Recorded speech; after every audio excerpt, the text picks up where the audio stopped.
Yang saya hormati Romo Ketua Yayasan Sanata Dharma, Rektor, para Wakil Rektor Universitas Sanata Dharma, para Dekan, Wakil Dekan yang mengikuti secara daring dari rumah. Assalamualaikum warahmatullahi wabarakatuh. Salam sejahtera untuk kita semua. Om Swastiastu, Namo Buddhaya, salam kebajikan. Adalah suatu kehormatan bagi saya bahwa hari ini saya diberi kesempatan untuk menyampaikan orasi ilmiah pada perhelatan besar puncak rangkaian acara Lustrum ke-6 Fakultas Sastra Universitas Sanata Dharma.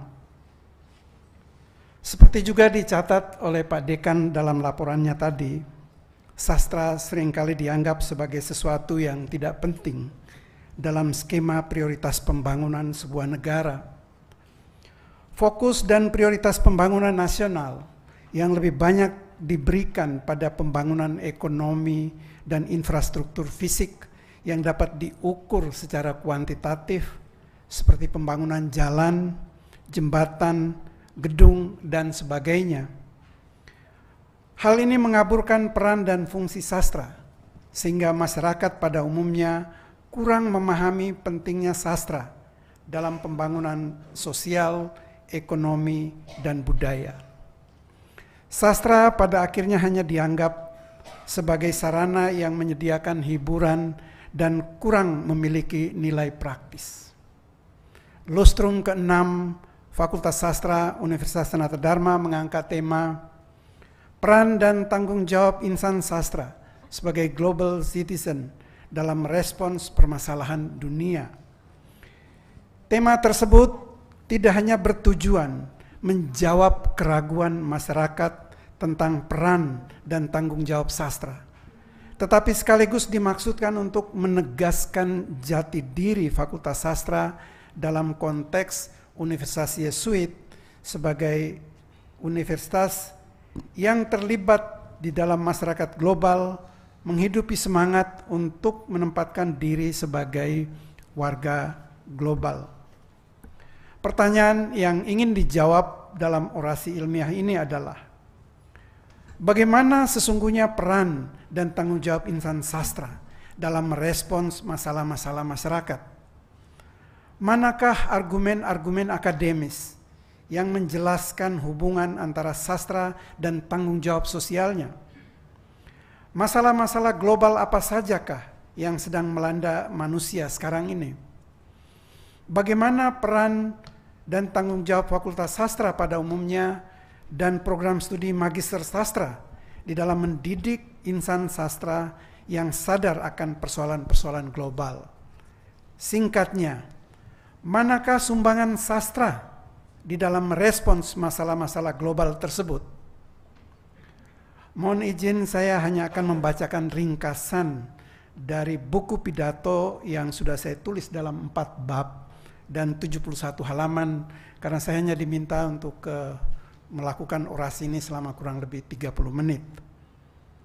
Romo, Bapak Ibu, para mahasiswa, alumni, dan hadirin sekalian yang saya hormati, saya awali pembicaraan ini dengan membacakan sebuah puisi karya W.S. Rendra yang diambil dari kumpulan potret pembangunan dalam puisi.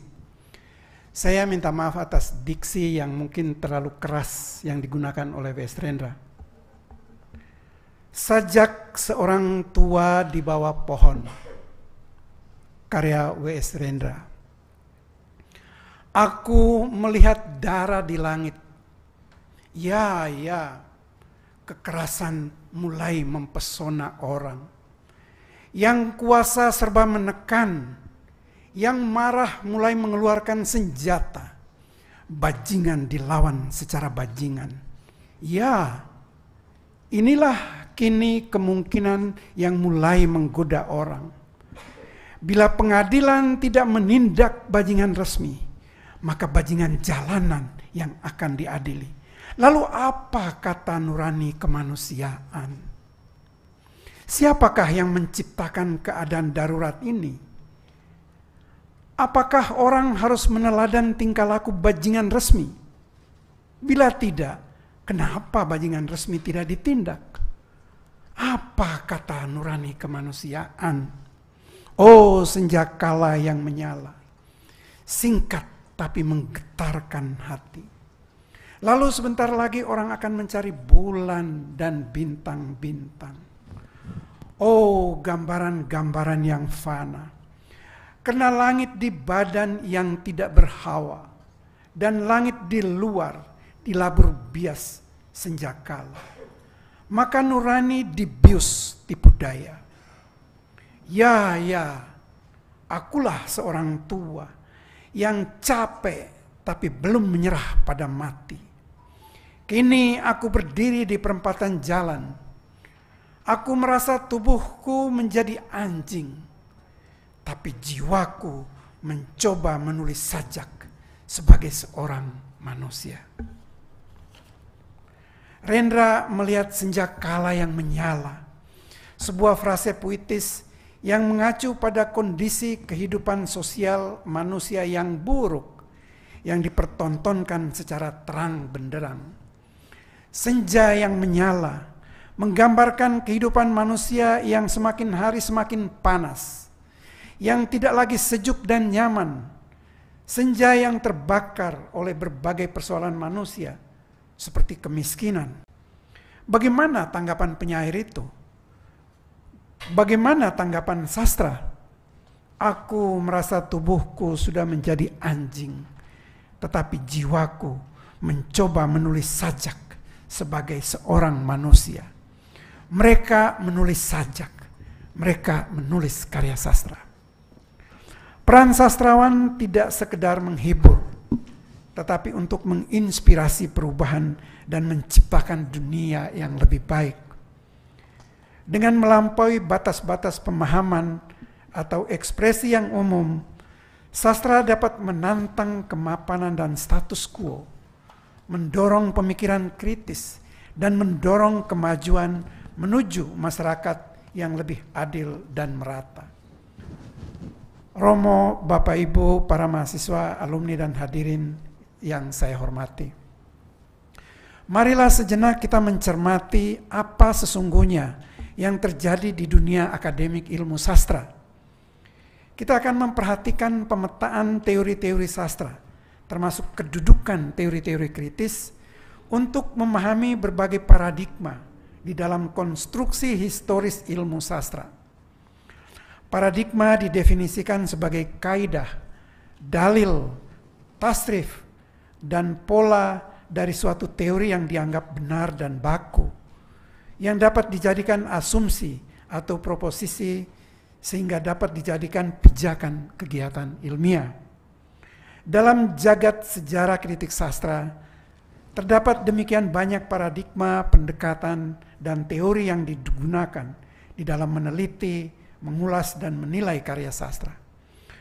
Untuk kepentingan studi sistematis, beberapa ahli sastra mencoba menyusun logical framework analysis yang kemudian kita pandang sebagai sebuah paradigma.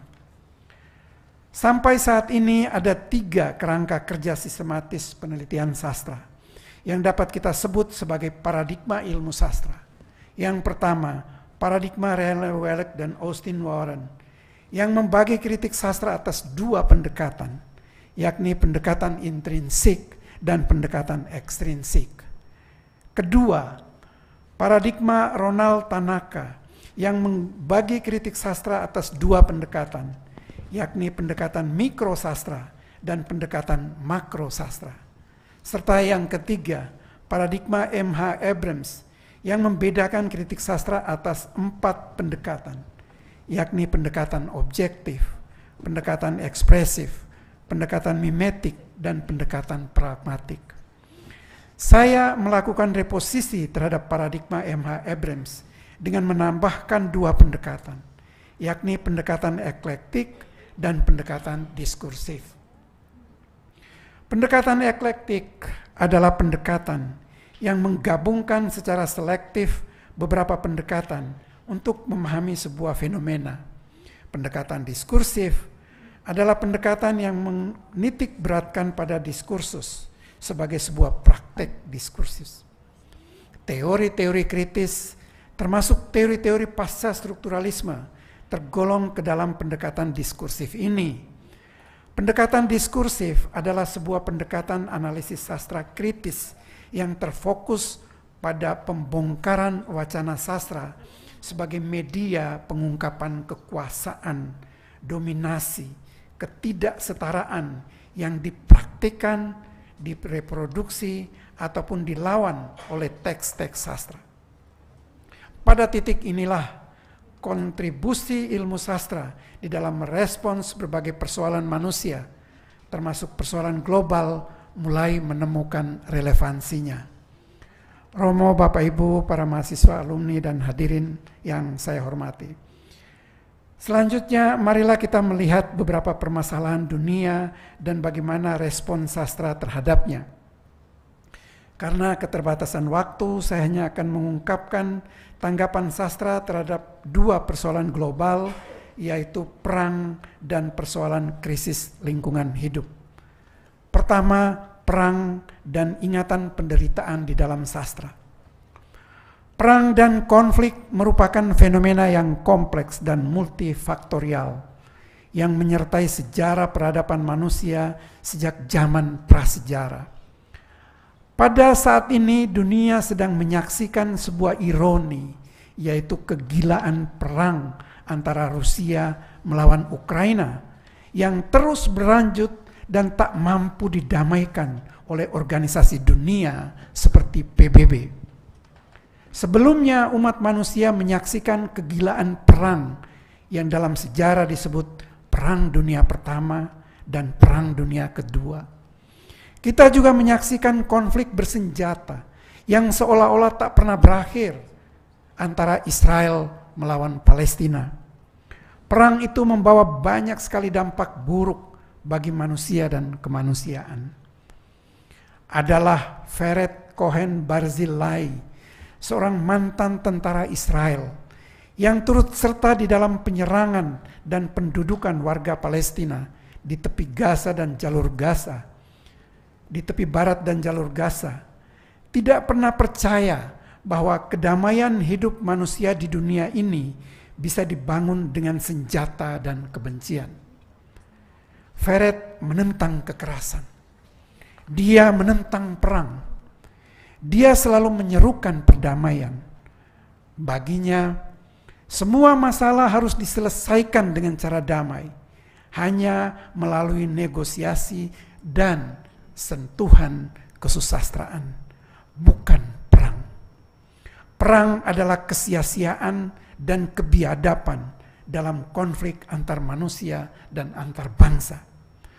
Perang dan darah adalah urusan yang benar-benar kotor dan menjijikkan. Vered akhirnya keluar dari dinas ketentaraan Israel, mendirikan yayasan yang disebut Novel Rights, dan saat ini menjadi anggota Amnesty International Israel. Vered Cohen Barzilai, seorang perempuan anggota militer Israel yang merasa muak dengan konflik berdarah antara Israel dan Palestina. Dia berpikir bagaimana menghentikan konflik Israel-Palestina. Pertanyaannya, kekuatan apakah yang mampu melawan kebencian dan ketakutan yang ada di dalam jiwa orang Israel? Dalam tulisannya yang berjudul The Power of Literature versus the Power of Hatred, Vered menyampaikan keyakinannya bahwa hanya kekuatan seni, khususnya sastra lah yang dapat mendorong perubahan dan memotivasi manusia untuk membangun peradaban kasih. Dalam tulisannya yang lain yang kemudian menjadi sangat terkenal berjudul The Tremendous Power of Literature, Vered secara tegas mengatakan, sastra memiliki fungsi kenabian. Sastra dapat menginspirasi kita untuk mengubah dunia ini menjadi sebuah tempat yang lebih menyenangkan, penuh dengan kasih, harapan, dan keindahan. Teruslah membaca karya sastra dan biarkan kekuatan dahsyat sastra memenuhi hatimu dan menuntunmu ke jalan kemanusiaan sejati. Karya sastra memungkinkan kita untuk merenungkan konsekuensi dan kemungkinan tragedi manusia dalam pengalaman hidup kita sendiri. Sebagai pembaca, kita dapat masuk ke dalam kehidupan tokoh cerita dan turut berbagi kegembiraan, ketakutan, cinta, keingintahuan, dan kesedihan mereka. Karya sastra memberikan pengalaman tentang kebencian, ketakutan, kematian, pembunuhan, penyakit, isolasi, perang, perceraian, dan seterusnya. Hal-hal ini penting untuk dipahami, dirasakan, dan digulati tanpa harus mengalaminya sendiri. Sastra menjadi sarana yang penting karena bertindak sebagai jembatan antara kehidupan kita dan kehidupan orang lain. Romo, Bapak Ibu, para mahasiswa, alumni, dan hadirin sekalian, marilah kita memasuki pokok uraian yang kedua menyangkut sastra dan krisis lingkungan hidup. Para ahli lingkungan menegaskan bahwa lingkungan hidup kita sudah dirusak secara masif dan brutal oleh manusia. Kerusakan itu mencakup lingkungan fisik, lingkungan biologis, dan lingkungan sosial. Kerusakan lingkungan yang sangat mengancam kehidupan semua makhluk hidup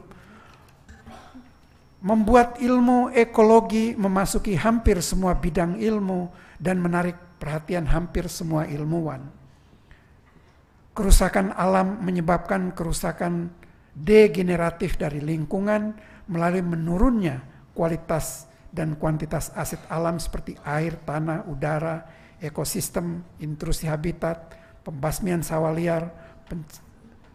liar, pencemaran lingkungan, dan perubahan nyata dalam lingkungan hidup yang benar-benar tidak kita inginkan.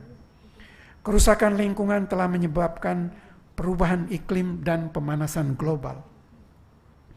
Ada sebuah momentum yang terjadi di tahun 1962 ketika harian The New Yorker menerbitkan serial tulisan dari buku Silent Spring karya Rachel Carson.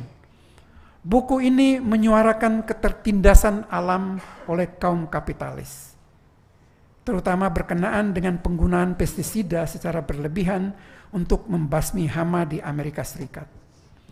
Penggunaan pestisida berakibat pada kerusakan ekosistem dan hancurnya ekologi. Banyak burung didapati mati atau menghilang. Mata rantai ekosistem terputus dan manusia sendiri terdampak kanker. Buku itu selanjutnya memberikan pengaruh besar terhadap regulasi di Amerika Serikat. Beberapa negara bagian kemudian melarang penggunaan bahan kimia untuk melindungi alam dari kehancurannya. 10 tahun kemudian, sebuah peristiwa eksploitasi alam kembali menggugah kepedulian manusia dan pentingnya kelestarian alam. Di tahun 1972, di Colorado, Amerika Serikat, sebuah perusahaan bermaksud kembali membabat hutan untuk dijadikan resort. Kali ini muncul tokoh bernama Profesor Christopher Stone, seorang ahli hukum yang menentang eksploitasi alam itu. Alam seolah-olah mengucapkan keinginannya melalui Stone. Bagaimana caranya agar suara alam terdengar oleh hakim di pengadilan? Stone menulis artikel Should Trees Have Standing? Law, Morality, and the Environment. Apakah pohon memiliki hak untuk pergi ke pengadilan dan membela dirinya before the law, bahwa dia tidak ingin ditebang? Ini adalah sebuah fenomena baru dan ajaib, mengejutkan karena pada waktu itu pohon bukan subjek hukum. Pohon dipandang tidak memiliki hak untuk membela dirinya sendiri. Tulisan Stone mengejutkan banyak orang. Diskusi dan perdebatan hukum yang panjang akhirnya memunculkan teori legal standing sebagai dasar hukum lingkungan. Pertanyaannya, apakah pohon mempunyai legal standing? muncullah teori perwalian. Pohon mempunyai hak hukum melalui pengampu atau walinya. Sejak itu muncullah hak etis lingkungan di dalam konsep etika kepedulian, ethic of care. Dunia sekarang memahami bahwa langit memiliki hak untuk jernih, laut memiliki hak untuk berwarna biru, pohon memiliki hak untuk tidak ditebang, burung memiliki hak untuk bersarang di atas pohon. Inilah new kind of ethics yang menghadirkan egalitarianisme baru. Di tahun 1992 di Amerika Serikat berdiri sebuah lembaga yang bergerak pada literasi lingkungan, yaitu Association for the Study of Literature and Environment atau ASL. Cheryl Gottfeldt dan Michael Brands adalah tokoh pertama dan utamanya. ASL kemudian mempromosikan setiap karya humaniora, sastra, seni, dan lainnya yang mengangkat isu lingkungan hidup. Kelebihan dan keunggulan sastra adalah memiliki potensi yang ampuh dalam menyadarkan hati nurani manusia sejagat tanpa harus menggurui atau menyebar propaganda yang terlalu bombastis. Gerakan ini juga kemudian mempromosikan sastra hijau di dunia, sebuah gerakan sadar lingkungan yang disuarakan melalui sastra hijau, environment literature. Pertanyaan adalah, bagaimana sumbangan sastra dan kritik sastra terhadap kerusakan alam dan lingkungan hidup? Apakah sastra dan kritik sastra memasuki wilayah-wilayah ekologi, etika, hukum, sosiologi, dan politik untuk ikut berteriak mengenai kerusakan alam dan lingkungan? Apakah karya sastra kreatif ikut-ikutan menjadi sarana propaganda pencegahan kerusakan lingkungan? Apakah kritik sastra mengembangkan pendekatan khusus sebagai kontribusi bagi literasi lingkungan? Pertanyaan-pertanyaan ini penting dan perlu dijawab oleh para ahli sastra dan masyarakat sastra. Kini, disiplin ilmu sastra mengembangkan model-model kajian ekokritisisme, sebuah metode kritis yang menelisik sastra dan lingkungan, kemudian mencoba merangsang tumbuhnya minat para pengarang untuk peduli terhadap lingkungan hidup melalui karya mereka. Mengingat sifat dan posisinya, khususnya sebagai karya seni, kajian sastra mengembangkan 3 pendekatan umum di dalam ekokritik, yakni model kajian sastra pastoral, model kajian sastra apokaliptik, dan model kajian etika lingkungan. Romo, Bapak, Ibu, para mahasiswa, alumni, dan hadirin yang saya hormati, perkenankan saya secara singkat menyampaikan sub-uraian yang ketiga, yakni bagaimana peran dan respons Fakultas Sastra terhadap permasalahan global ini. Jika istilah global citizen merujuk pada individu yang mengidentifikasi dirinya sebagai bagian dari masyarakat global dan berpikir secara global, serta bertanggung jawab atas tindakan mereka terhadap dunia dan lingkungan global, maka program studi Magister Sastra berada di dalam jalur mempersiapkan warga dunia itu. Seorang warga dunia global sadar akan pentingnya kerjasama internasional dan memperjuangkan nilai-nilai bersama seperti perdamaian, keadilan sosial, keberlanjutan alam dan lingkungan, hak asasi manusia, dan kesetaraan. Mereka memandang diri sebagai bagian dari masyarakat global, memperhatikan permasalahan dunia secara luas dan tidak hanya fokus pada persoalan lokal dan nasional. Dalam pandangan mereka, tantangan global seperti perubahan iklim, kemiskinan, ketidaksetaraan harus diatasi melalui kerjasama dan kolaborasi antar negara dan antar budaya. Pendirian program Magister Sastra Universitas Sanata Dharma memiliki nilai penting dan strategis dalam membentuk global citizens itu. Sebagai satu-satunya program studi Magister Sastra di universitas swasta di Indonesia, Program ini berupaya menjadi Center of Excellence untuk mengembangkan ilmu humaniora di Indonesia.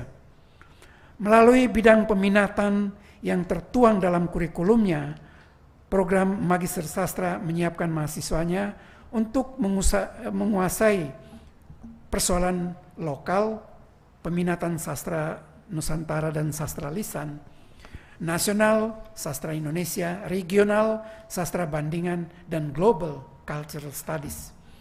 Di dalam bidang sastra bandingan Afrika, sastra Indonesia canon dan non-canon, sastra dan ideologi, sastra dan gender, sastra siber, dan postkolonialisme. Paparan ini memperlihatkan bahwa penyelenggaraan pendidikan tingkat magister di program studi Magister Sastra dilakukan secara terprogram untuk membentuk warga global yang memahami identitas dirinya sambil melakukan berbagai strategi inovasi budaya dan menyadari dirinya sebagai warga negara global yang turut serta memikirkan solusi bagi berbagai persoalan global. Romo, Bapak Ibu, para mahasiswa, alumni, dan hadirin yang saya hormati. Sebagai penutup, saya ingin membacakan puisi sekali lagi dari W.S. Rendra berjudul Aku Mendengar Suara.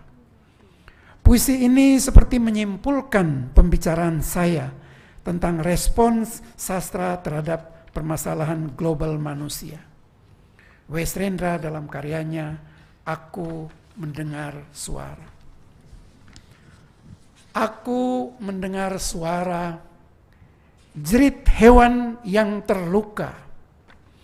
Ada orang memanah rembulan. Ada anak burung terjatuh dari sarangnya.